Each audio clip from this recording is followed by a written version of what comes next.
lo que Dios le dé.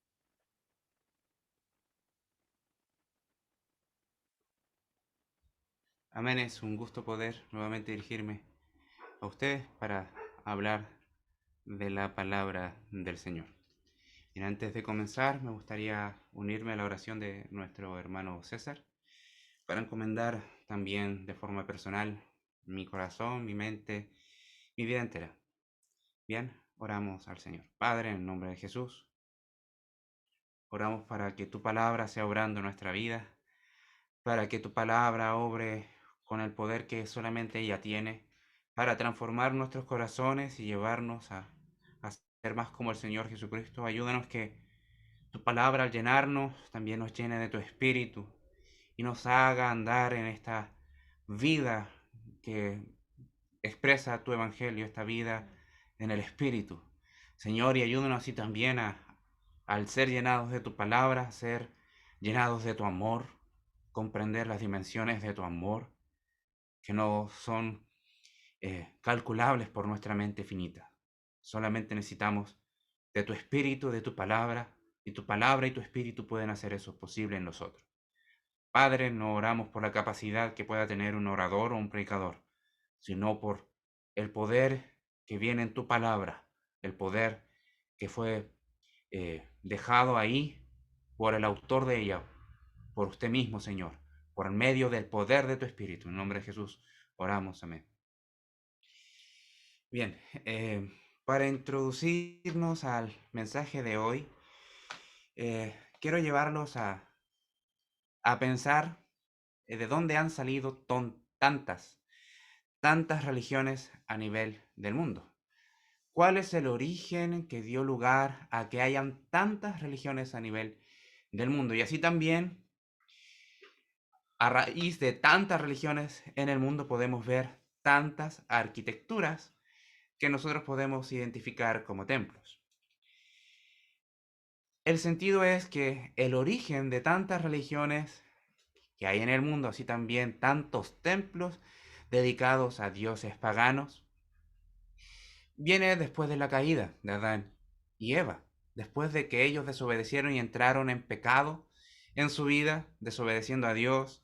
La mente del ser humano eh, y su corazón fue separado de Dios y voluntariamente fueron ignorando la palabra de Dios. Voluntariamente fueron ignorando lo revelado por Dios hasta ese momento. Ahora, si volvemos a la idea del templo que ellos construyen, incluso la religión revelada por Dios construyó, ¿qué es lo que se hace ahí?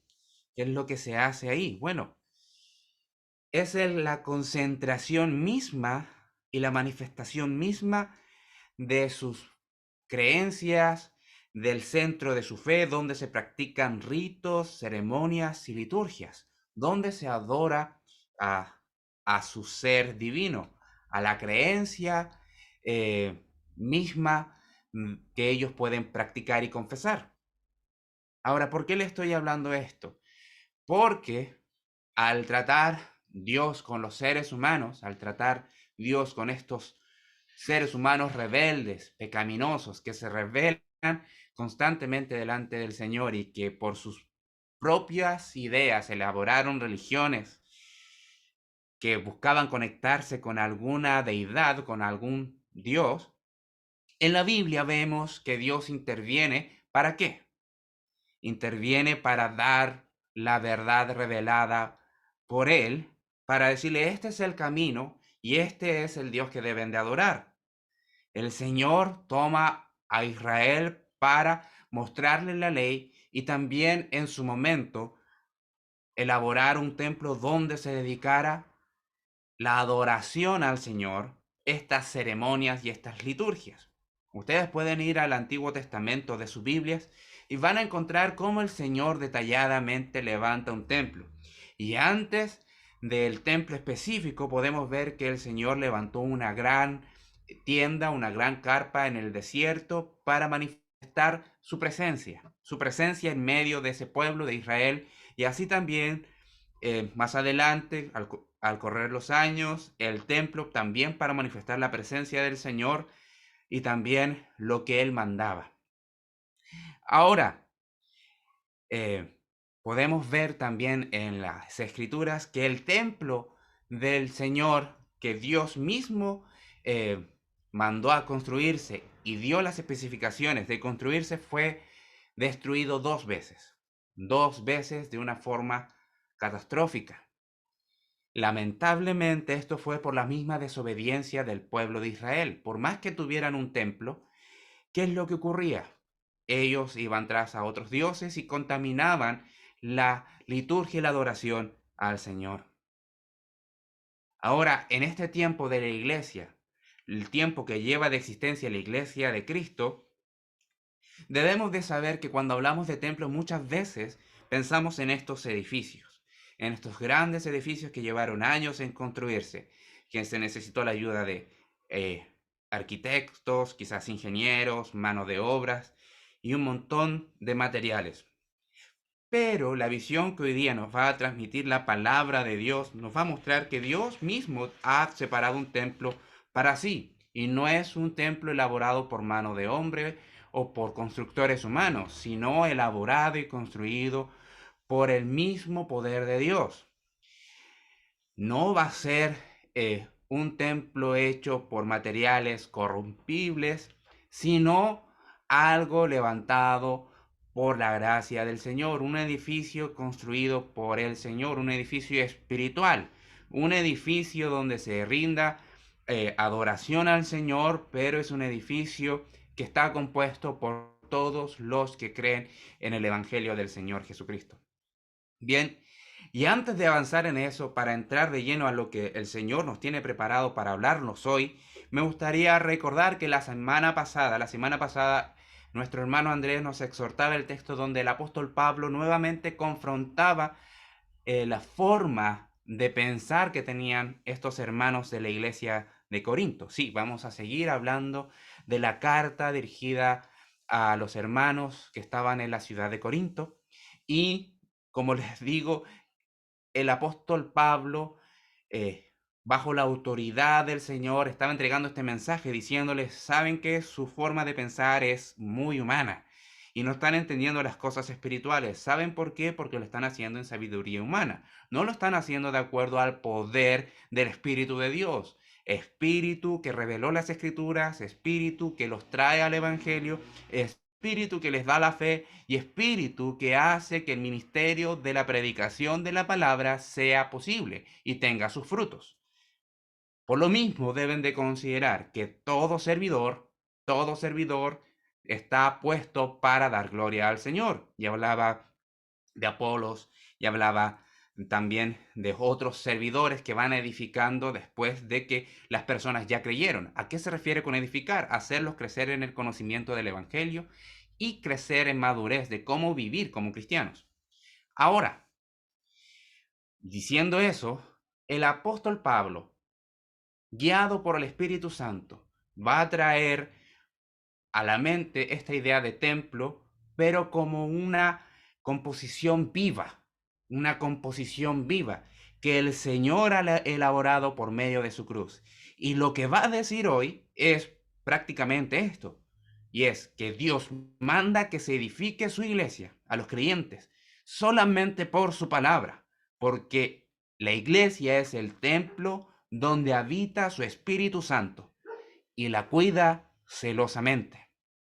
Lo voy a repetir. Esto es lo que va a decir el Señor en los versículos que vamos a ver. Es que Dios manda que se edifique su iglesia a los creyentes solamente por su palabra, porque son el templo donde habita su Espíritu Santo y la va a cuidar y la cuida celosamente. Bien, vamos a la epístola, a la primera carta que encontramos en la Biblia, en el Nuevo Testamento, a la iglesia de Corinto. Vamos allá en capítulo 3, y vamos a leer de los versículos 16 al 23. Capítulo 3, versículo 16 al 23. Dice así: ¿No sabéis que sois templo de Dios y que el Espíritu de Dios mora en vosotros? Si alguno destruyera el templo de Dios, Dios le destruirá a él, porque el templo de Dios, el cual sois vosotros, santo es. Nadie se engaña a sí mismo. Si alguno entre vosotros se cree sabio en este siglo, hágase ignorante, para que llegue a ser sabio.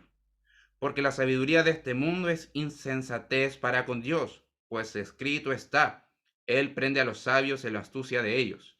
Y otra vez, el Señor conoce los pensamientos de los sabios que son vanos. Así que ninguno se gloríe en los hombres, porque todo es vuestro, sea Pablo, sea Apolos, sea Cefas, sea el mundo, sea la vida, sea la muerte, sea lo presente, sea lo porvenir, todo es vuestro, y vosotros de Cristo y Cristo de Dios.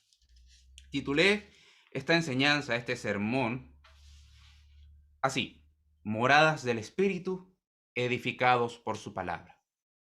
El título de este sermón es Moradas del Espíritu, edificados por su palabra. Y vamos a estar tratando este texto en 3 puntos. El primero es templos del Espíritu de Dios. El primero es templo del Espíritu de Dios, que son los 2 versículos primeros, 16 y 17.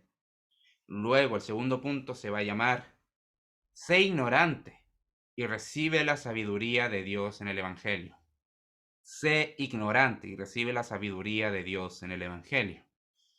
De los versículos 18 al 20. Versículos del 18 al 20. Y punto 3 dice así: todo y toda la iglesia es de Jesucristo. Todo y toda la iglesia es de Jesucristo. Y eso va de los últimos versículos, 21 al 23. Bien, y sin más preámbulos, vamos a entrar al texto.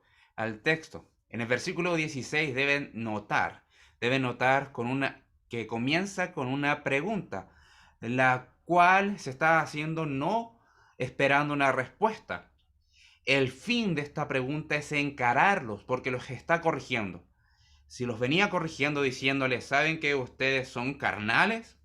No piensan espiritualmente, ahora los encara y les presenta esta idea del templo en esta pregunta para decirles, ¿saben que ustedes saben esta verdad? Ustedes saben que la suma total de los cristianos y de las cristianas como iglesia del Señor son templo del Espíritu Santo. Esta pregunta no está apelando a su ignorancia, está apelando a algo que ya se les había enseñado. Y aún así voluntariamente lo están ignorando. Pero también es correcto decir que Dios está presentando esta pregunta para demostrar que no solamente el conjunto y la suma de todos los creyentes son un templo santo del Señor, donde habita el Espíritu, sino que cada persona es un templo donde mora el Espíritu de Dios. Cada creyente es alguien que tiene en su corazón, en su alma, la misma presencia de Dios, el mismo Espíritu de Dios. Y el argumento va de corrección en esta dirección. Busca abarcar tanto lo individual, tanto lo que tú haces en tu vida privada, así también como lo que hacemos como iglesia. Y coloca esta idea del templo porque se entiende que es el lugar exclusivo. ¿Se recuerdan la introducción? Es un lugar exclusivo donde se rinde honor y adoración al ser divino, al Dios que se crea, de acuerdo a las religiones que podamos estar conociendo. En este caso estamos hablando de la revelación de Dios, estamos hablando de la religión verdadera, de la religión que realmente tiene este conocimiento que nos une a Dios. Ahora, perdónenme si quizás a ustedes les suena un poco extraño utilizar la palabra religión y que yo le diga religión verdadera, pero deben de saber quizás que la palabra religión es volver a unir. ¿Ya? Y por eso hablamos de la religión verdadera. Por eso hablo la religión verdadera, porque la única religión, la única verdad que nos puede unir verdaderamente al Dios Santo es la verdad revelada en la palabra y en el Evangelio de Dios, la verdad revelada en la Biblia. Y por eso hablo de todas las otras religiones como religiones paganas. Ahora, volviendo, eso es un paréntesis. En este caso, volviendo a la idea de la confrontación, podemos ver que Pablo, guiado por Dios en la autoridad del Espíritu, está mostrando los beneficios los grandes beneficios que tienen todos los salvados que creen en el Evangelio del Señor Jesucristo. Todos los que creen en la cruz de Cristo como medio de perdón, de limpieza de pecados, de remisión, que es tener la misma presencia del Dios vivo en su vida. Esa presencia viva que hacía a los montes temblar y que traía terror a quienes la veían, esa misma presencia está morando en el creyente. Y es por eso que está diciendo, ustedes son un lugar exclusivo. Ustedes, si han creído en el Evangelio, son un lugar exclusivo, donde toda tu existencia debe de brindar adoración al Señor. ¿Acaso ustedes no saben que son templo de Dios? ¿No saben que el Espíritu mora en ustedes? Que la misma presencia de Dios que hace temblar todas las cosas habita en ustedes. Eso es lo que está queriendo decir el Señor por medio de Pablo. Esto está bajo el celo de Dios. Este argumento está bajo el celo de Dios, que reclama como propiedad suya a la iglesia, a cada creyente. Porque Dios reclama todo lo que es santo, porque todo lo que es santo solamente se puede derivar de Él, porque Él es verdaderamente santo. De hecho, Dios en esta porción de la Biblia guía al apóstol para presentar la gravedad del asunto, de ignorar que somos templo, la gravedad de ignorar que la iglesia es una habitación y una morada permanente de la presencia del Espíritu Santo. Por eso trae a la memoria esta idea de que se tiene en el Antiguo Testamento del templo. ¿Por qué? Porque toda persona en el Antiguo Testamento que se quería acercar al templo sagrado que tenía el Señor, ese templo donde habitaba su espíritu y su presencia misma, tenía que venir por medio de un sacrificio. Ahora no cualquier persona lo podía hacer, sino solamente los sacerdotes designados. Ahora, si a alguien se le ocurría venir libremente, sin tener en consideración lo que Dios demanda para presentarse en su templo santo, no era necesario que la gente lo consumiera y lo sacara y lo apiedrara, porque Dios mismo con su presencia santa lo consumiría. Dios mismo lo consumiría, porque el hombre y el ser humano que no está limpio de sus pecados no puede estar delante de la presencia santa de Dios. No puede, es algo contrario. De hecho, nosotros que somos perdonados, para llegar al cielo debemos de transformar. El Señor debe transformar nuestra humanidad, debe transformar nuestro cuerpo. Bien, y en ese sentido es claro. Ahora, teniendo la gravedad de pasar por alto lo santo que es el templo del Señor, miren lo que dice ahora el versículo 17. Si alguno destruyere el templo de Dios, Dios le destruirá a él, porque el templo de Dios, el cual sois vosotros, santo es. Presenta este versículo una clara advertencia para cualquiera que trate de destruir o siquiera interferir en la edificación, en el cuidado, en la adoración que tiene este templo. Cualquiera que quiera interferir en la dirección que debe encaminarse la iglesia y sobre el cual fundamento está fundada, que es Cristo, su verdad, su evangelio. Esta advertencia, ¿para quién va dirigida? Bueno, está dirigida a todo grupo de personas que se hacen llamar cristianos. Ojo, esta advertencia va dirigida a todo grupo de personas que se hacen llamar cristianos, pero que realmente son incrédulos. Porque Dios nunca destruiría a los que ya ha redimido, a los que ya ha rescatado por su sangre, a los que ya ha perdonado, a los que ya ha liberado de su mismo juicio. Jamás podría destruirlos. Jamás. Jamás de los jamases. Porque su hijo ya pagó el precio. Sería contraproducente.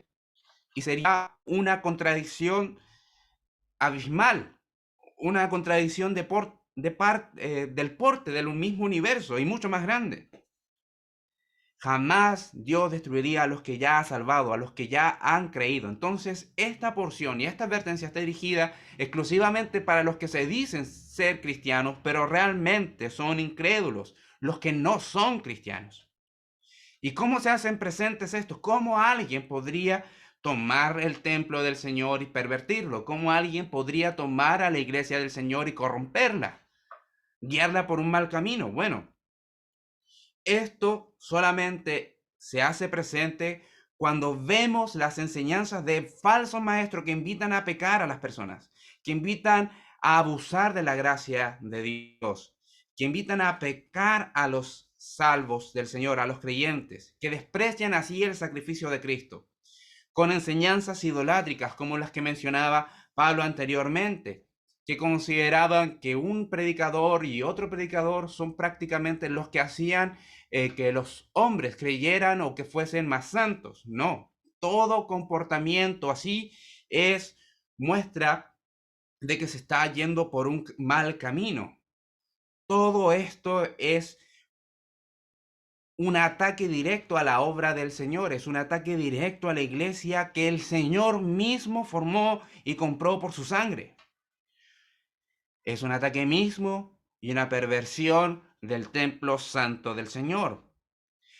Y estos pueden ser maestros que están en medio de la iglesia, pueden estar en el medio cristiano, pero sus enseñanzas son contrarias a la santidad práctica que demanda el Evangelio del Señor, a la vida santa que debe aspirar cada creyente. Dios mira esto y les da su sentencia. De hecho, Jesús lo dice así en Mateo 18:6.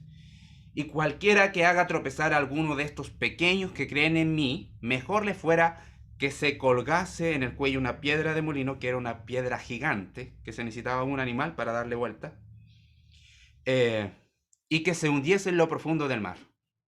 El Señor Jesucristo prefiere que alguien perezca así a que hagan tropezar por malas enseñanzas a sus hijos. Esa es la gravedad. Y es más, cuando vemos la escena de cuando Jesús entra en el templo y ve la perversión que hay en el templo de Jerusalén, ahora sí estamos hablando de un edificio, ¿qué es lo que hace? Echa fuera a todos los comerciantes que lucraban con la fe, que convirtieron en la casa de Dios en un comercio, en una casa de cambio de dinero. Dios en Jesucristo, nuestro Señor, que también es Dios, los echa fuera. Y le dice, esta casa será llamada casa de oración, y es lo mismo para nosotros. Nosotros somos un templo dedicado a la adoración al Señor y somos una casa hecha para la oración, para la adoración a Dios. Ahora, esto es como si quisiéramos hacer una fiesta bailable en un hospital. Claramente, solamente diciendo eso es algo ilógico, no razonable y está fuera de lugar. Y además de eso, podríamos ver que en toda fiesta siempre hay imprevistos y se generaría más de algún destrozo que podría perjudicar los servicios a los enfermos que están hospitalizados. El médico de cabecera o el dueño del hospital que estaría viendo esto, enterándose de esto, estaría en todo su derecho de enojarse con las personas que organizaron esto y pasaron por alto la salud de las personas que se están cuidando. Si es un funcionario, sería sancionado probablemente con el despido, además de una denuncia y una multa que tendría que pagar en resultado de esa multa. Pero cuando hablamos del templo del Señor, de un edificio ahora vivo, que eres tú y que soy yo, al creer en el Evangelio, los términos de la gravedad son mucho más fuertes, mucho más graves, porque lo repito, la iglesia es donde habita el Espíritu Santo y debe de cumplir y se debe hacer en la iglesia, debe hacerse en nuestra vida lo que Dios dijo que se tenía que hacer. Cuánta más indignación siente el Señor cuando se usurpa su templo, se usurpa su templo. Es por ello, por lo que tú y yo debemos de asumir la bendición que es ser un hijo de Dios, donde mora el Espíritu Santo en nosotros.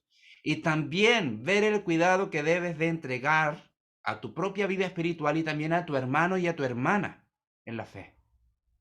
No con meras intenciones, que pueden ser buenas, sino que esas intenciones y ese sentir de tu corazón debe ser guiado por la palabra de Dios.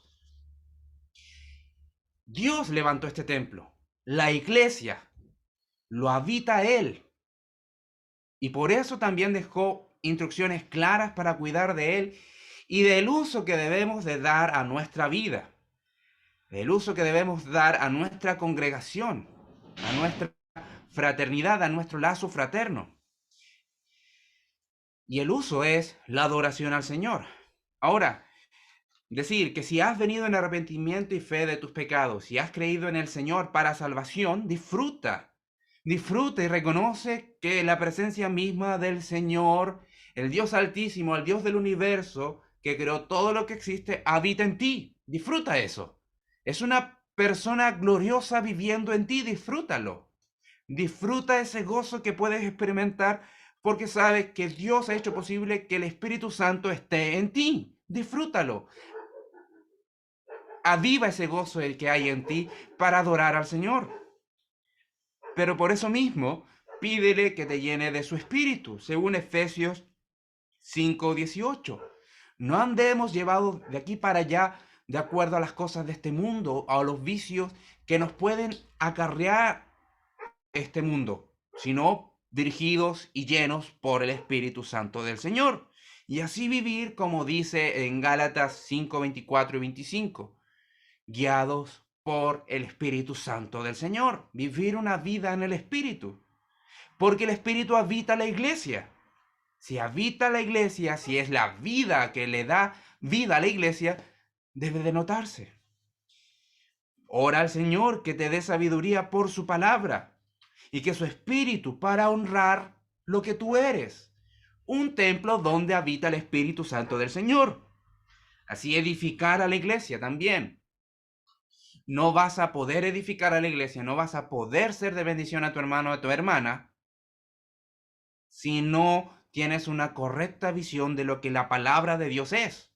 Y es la misma voz de Dios, la misma voz del Espíritu y la misma voz que revela al Santo Hijo de Dios, a Jesús el Señor. Si no has orado así, si no has pedido esto al Señor, comienza a hacerlo. Comienza a hacerlo, es necesario que lo hagas, porque no podemos estar edificándonos por nuestras propias ideas, sino por medio de acciones dirigidas por la palabra del Señor, que no es otra cosa la guía del Espíritu. Ahora, esto es lo que ha venido diciendo Dios en las palabras que llevó a escribir por mano del apóstol Pablo. Nos llama con urgencia a mirar la sabiduría humana y decir, esto no sirve para nada. Esto no sirve para la edificación. Esto es inútil. Debes dejar la sabiduría humana y los consejos seculares de este mundo para vivir tu vida. Porque el conocimiento humano no entiende la mente del Señor, no entiende ni siquiera lo más mínimo de su voluntad. No provoca nada más que destrucción. La sabiduría humana no provoca nada más que destrucción y división en el templo del Señor, que es la iglesia. Es por ello que el llamado del Evangelio muestra que necesitamos renunciar a nuestra sabiduría primero para ser salvos y segundo para ser templos que honren lo santo que Dios es. Por eso, recibir la sabiduría del Señor es fundamental para vivir la vida cristiana. Y es lo que vemos en la Biblia. Y en ese sentido es lo que vemos en los siguientes versículos que dan lugar a nuestro segundo punto.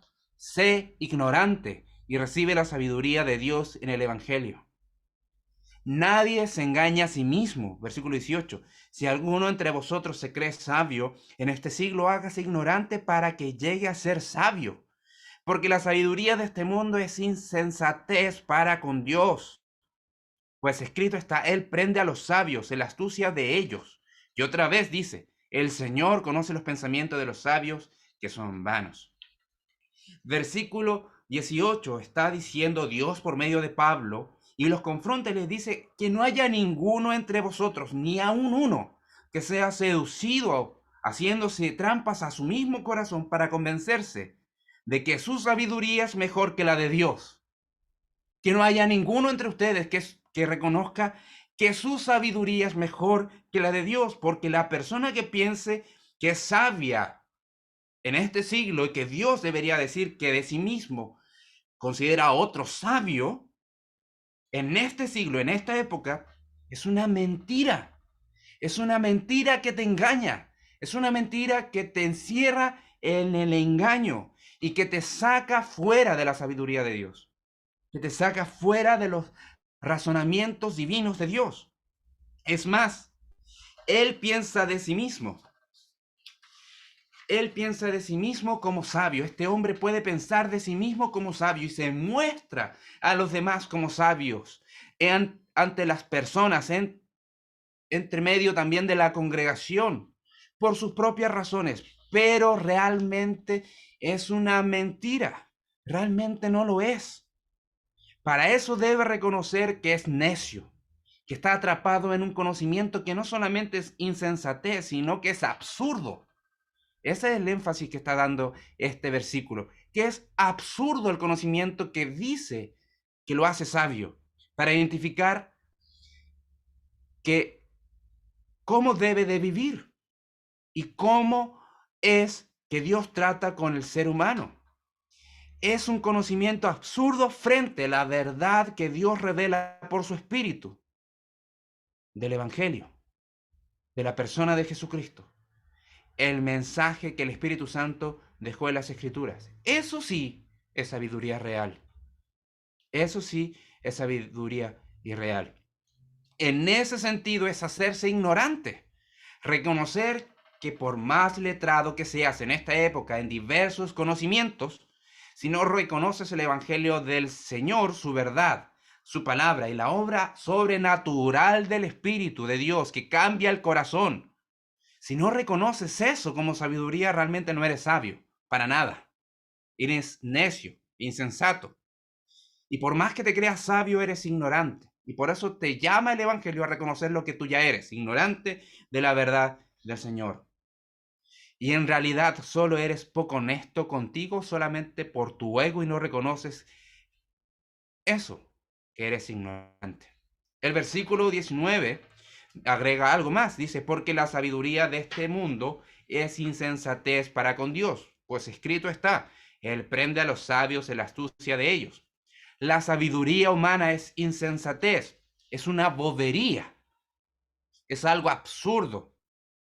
Y ahora, ¿por qué introduce esta idea? Bueno, Pablo está siendo llevado por Dios para mostrar que los pecados de la vida que se dan tanto individualmente como en la congregación es por falta de pensar correctamente por la palabra de Dios, que es la espada del Espíritu.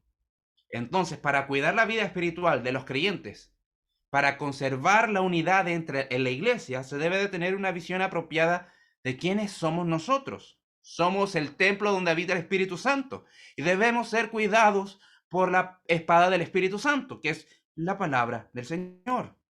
Y también debemos de entender cuáles son nuestras posesiones en la vida y quién es el dueño de todas las cosas, el Señor.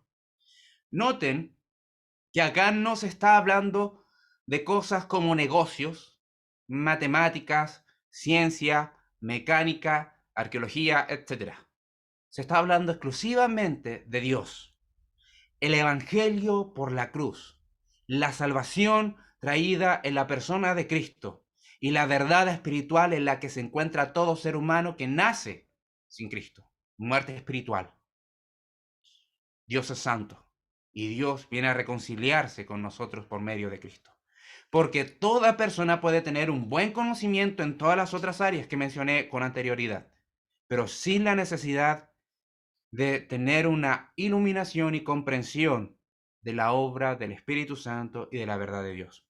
La sabiduría humana no tiene posibilidad de descubrir y entender las cosas divinas porque éstas vienen por la revelación del Espíritu y por la obra del Espíritu en nuestros corazones que nos ilumina.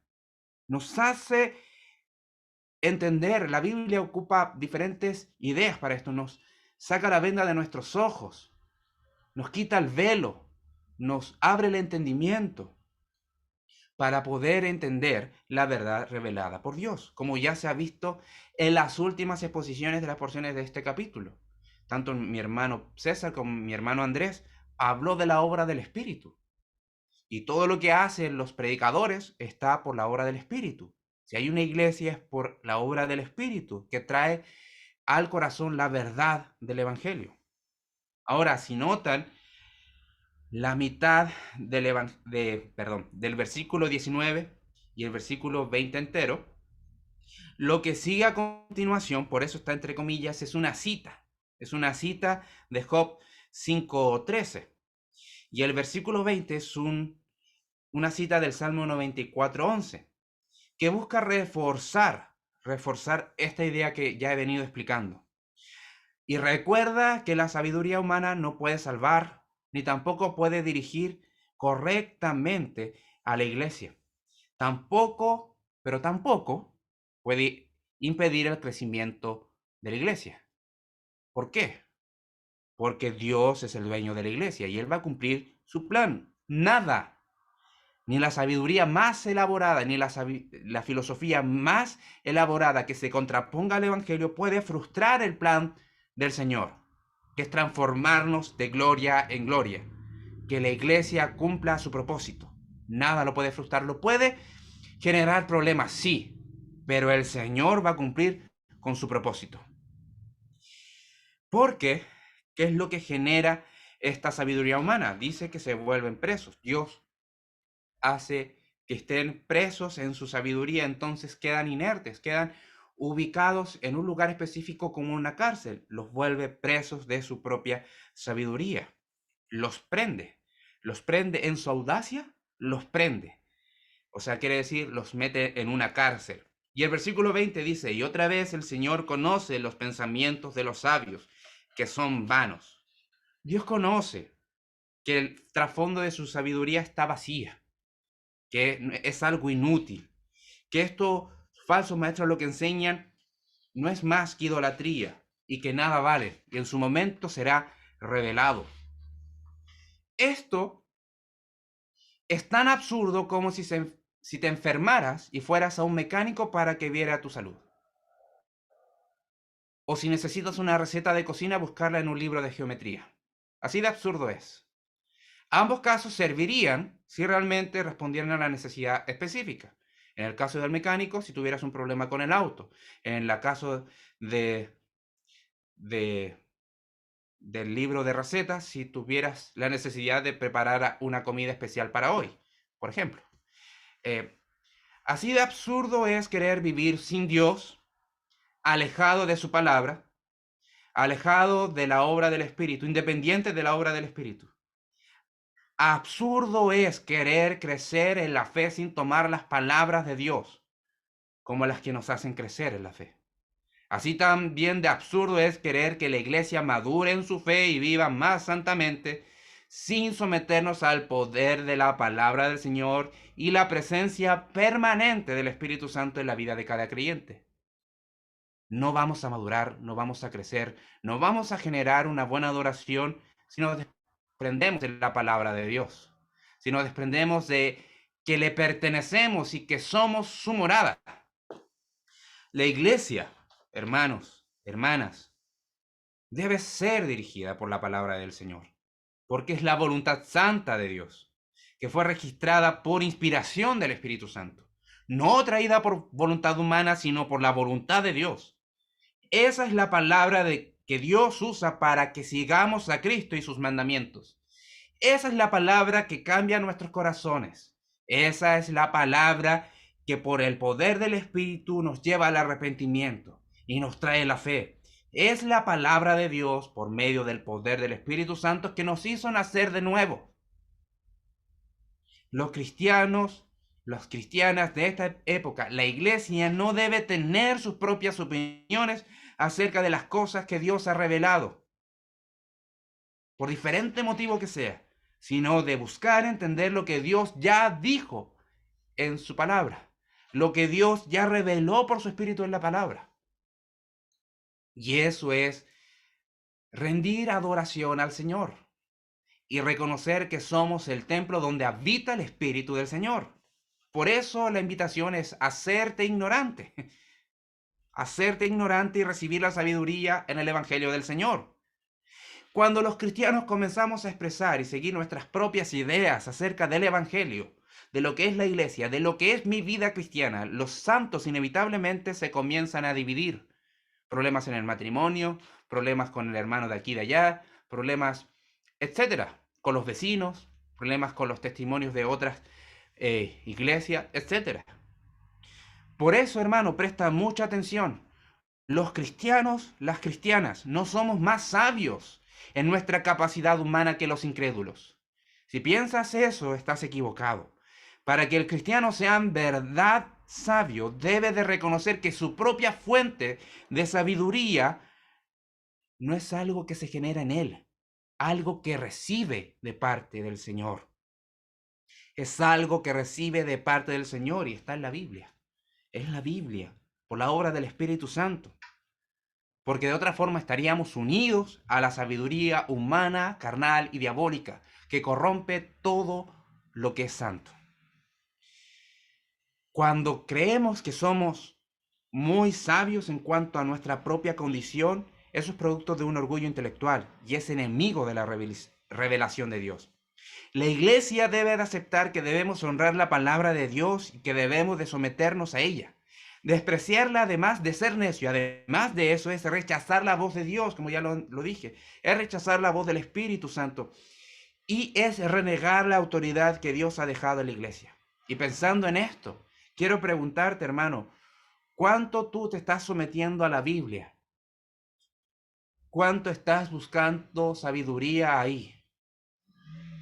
¿Cuánto estás buscando la dirección del Espíritu para saber cómo relacionarte con el mundo? ¿Busca la sabiduría del Evangelio en la Biblia? ¿En el poder del Espíritu? ¿Oras en ese sentido? ¿Buscas en la palabra del Señor para tratar con tu pecado? ¿Consultas a la Biblia?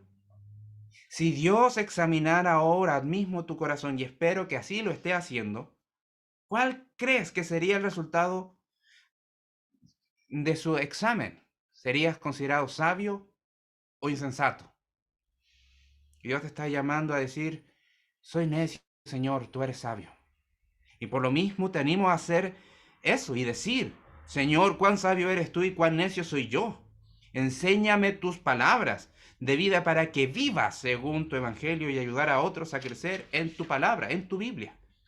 Y esto da lugar a nuestro último punto.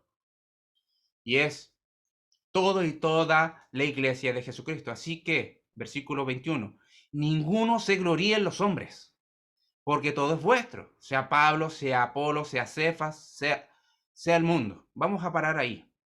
Encontramos que estos versículos encierran la idea de que ningún servidor, que por más que sea fiel al Evangelio, puede recibir gloria, porque el poder humano, el conocimiento alcanzado por el razonamiento humano no puede ni podrá salvar nunca ni edificar nunca.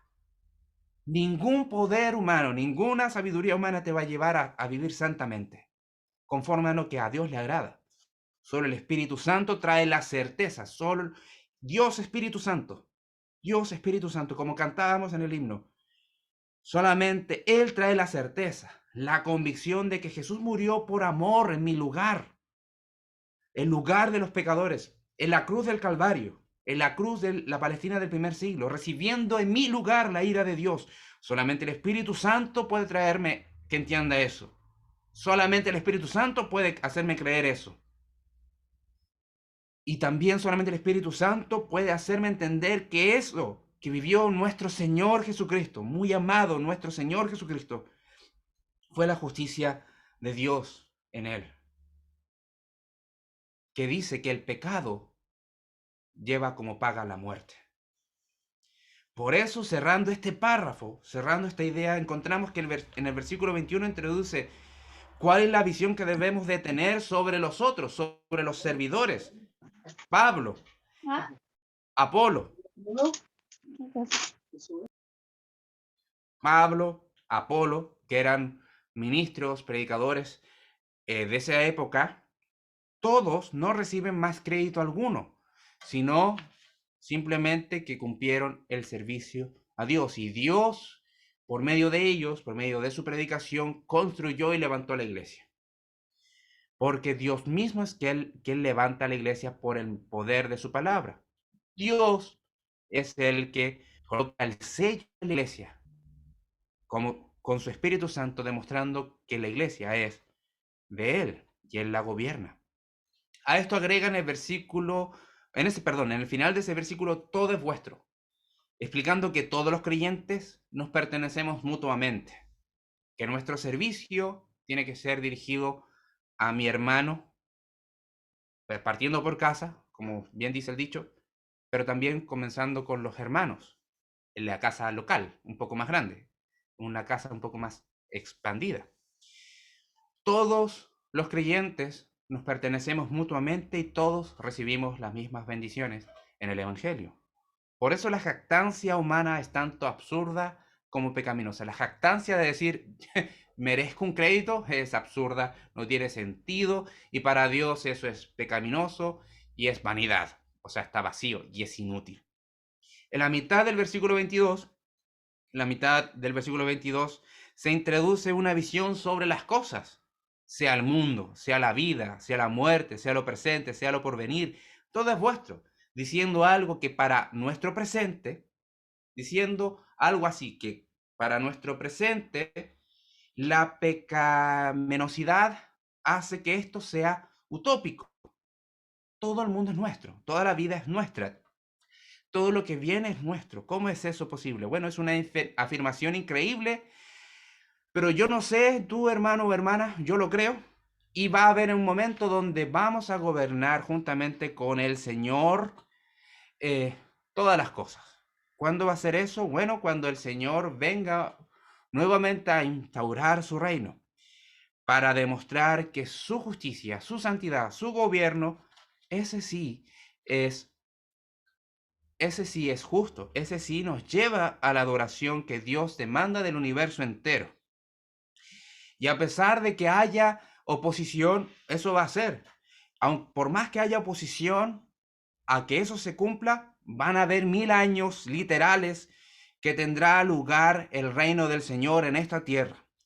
Y también se va a cumplir cuando venga el final de los tiempos y la tierra y el cielo y el universo entero sea renovado. ¿Qué está queriendo decir?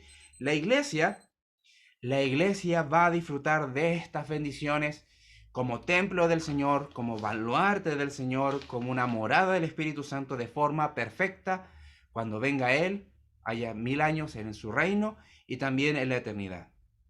Tenemos la vida eterna hoy por creer en Jesús. Somos librados de esta muerte espiritual, eterna, sí, porque victoriosos somos en Cristo y también todo lo que podemos vivir lo vivimos en el Hijo del Señor, lo vivimos conforme al Evangelio, lo porvenir en el futuro está seguro y todo eso es gracia de Dios. Y estamos seguros que llegaremos a la gloria. Y por último, termina el versículo 23 mostrando una presentación de la visión correcta que debe de tener el templo del Señor, la iglesia del Señor sobre Cristo, sobre Dios, a fin de que todos los creyentes reconozcan que pertenecen a Cristo y Él es nuestro y es nuestro Señor, es nuestro Dios. Este debería ser el motivo mayor para querer vivir como le agrada al Señor, diciendo, Señor, soy necio, dame de tu sabiduría, dame de tu gracia para entender tu palabra y buscar la unidad en la iglesia. Buscando dejar atrás el pecado y no permanecer en los comportamientos pecaminosos que son motivos por los cuales murió nuestro Señor Jesucristo. Bien, ¿cómo podemos ir cerrando todo esto? En 1 Corintios 15, 10 al 12, vemos una verdad increíble.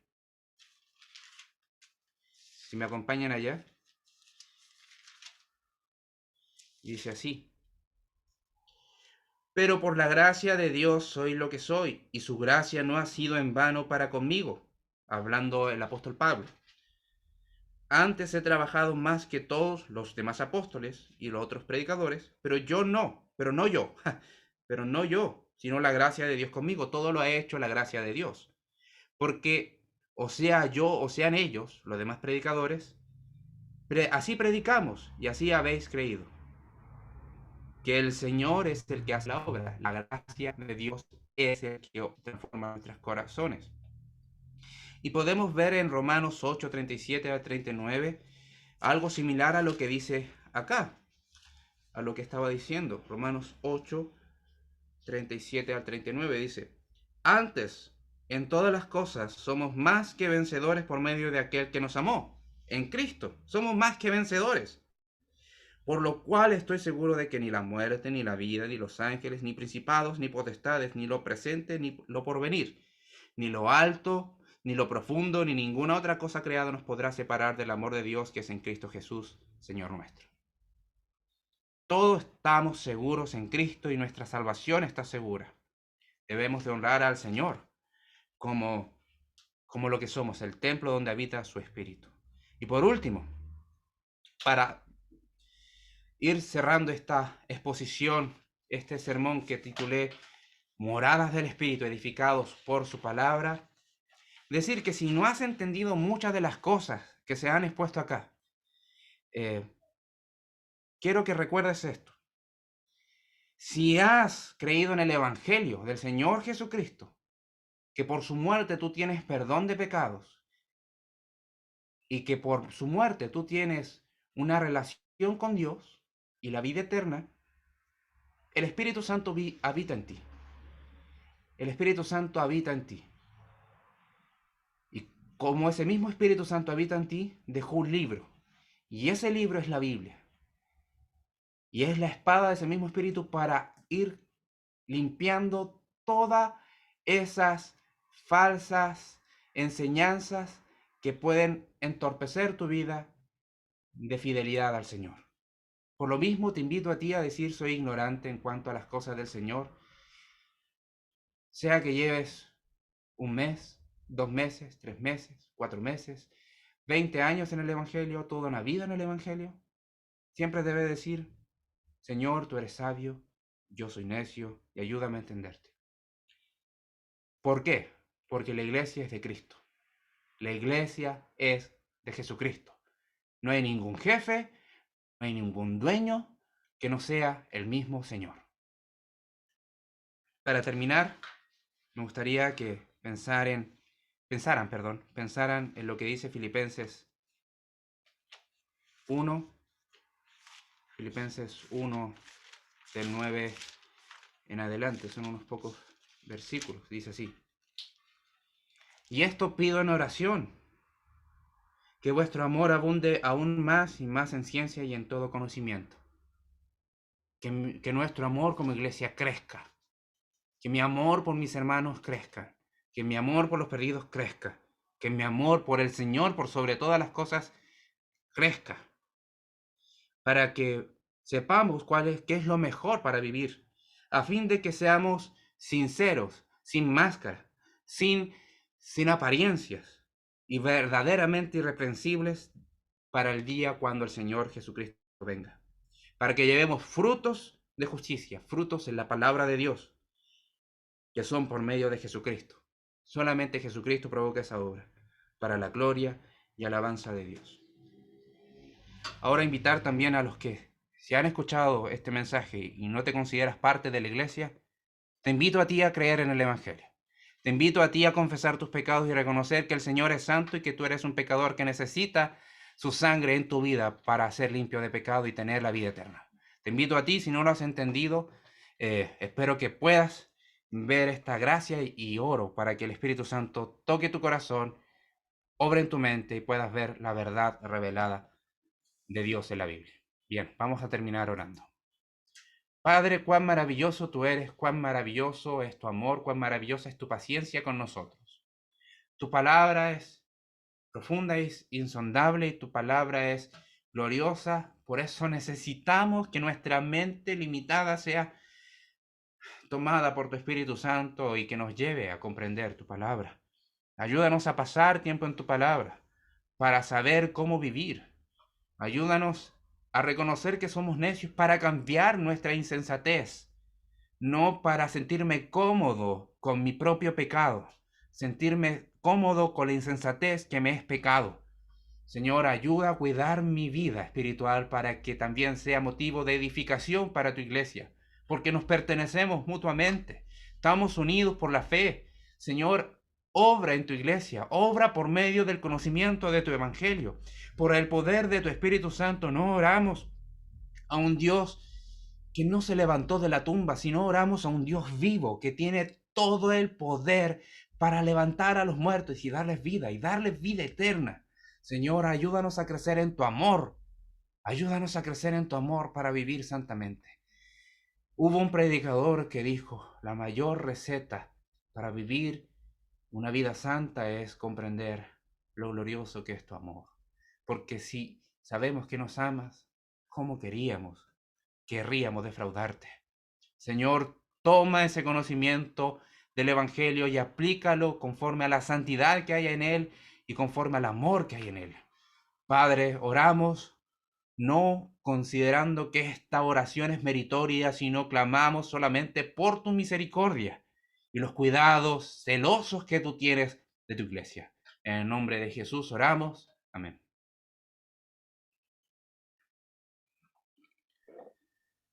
Amén.